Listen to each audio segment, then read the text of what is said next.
बिस्मिल्लाहिर्रहमानिर्रहीम। आप देख रहे हैं सही शेफ चैनल। आज हम बना रहे हैं मसाला ऑमलेट। तो शुरू करते अल्लाह ताला का नाम लेकर।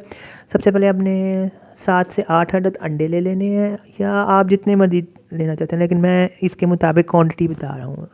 8 अंडे ले लेंगे, उसको फेंट लेना है। अब इसमें आधा चाय का चम्मच हल्दी, आधा चाय का चम्मच काली मिर्च पिसी हुई, आधा चाय का चम्मच चाट मसाला, ठीक है।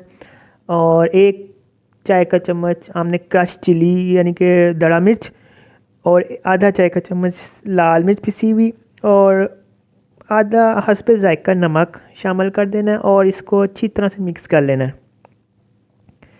अब जब ये मिक्स हो जाए अच्छी तरह से, तो आपने इसके अंदर 1 अदद टमाटर चॉप, 1 अदद प्याज चॉप, 2 से 3 अदद हरी मिर्चें, और धनिया चॉप, और 1 खाने का चम्मच आपने अदरक चॉप वो शामिल कर देना, और मिक्स कर लेना इसको अच्छी तरह से ताकि ये एक जान हो जाए। अब आपने क्या करना है, तवा लेना है, तवे को चूल्हे पर रख देना है, और उसके अंदर घी डाल देना है, ठीक है। घी जब गर्म हो जाए तो आपने थोड़ा थोड़ा करके अंडा शामिल कर देना है, ठीक है। और उसको फैला देना है अच्छी तरह से, तवे में फैला देना है, या फ्राई पैन ले लें आप, ठीक है।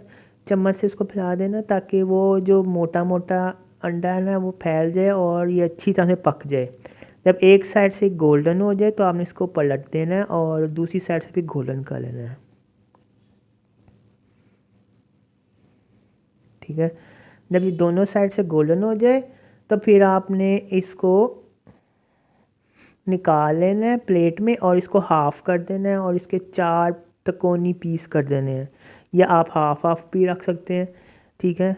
ये आपकी मर्ज़ी पर मुनहसर है, ठीक है। इसको आपने अच्छी तरह से पका लेना है, और फिर प्लेट में निकाल के इसको हाफ़ कर देना है। और ये लीजिए, ये मज़ेदार मसाला ऑमलेट तैयार है, ठीक है। आप इसको पराठे के साथ भी खा सकते हैं, और वैसे भी आप इसको कांडे के साथ खा सकते हैं।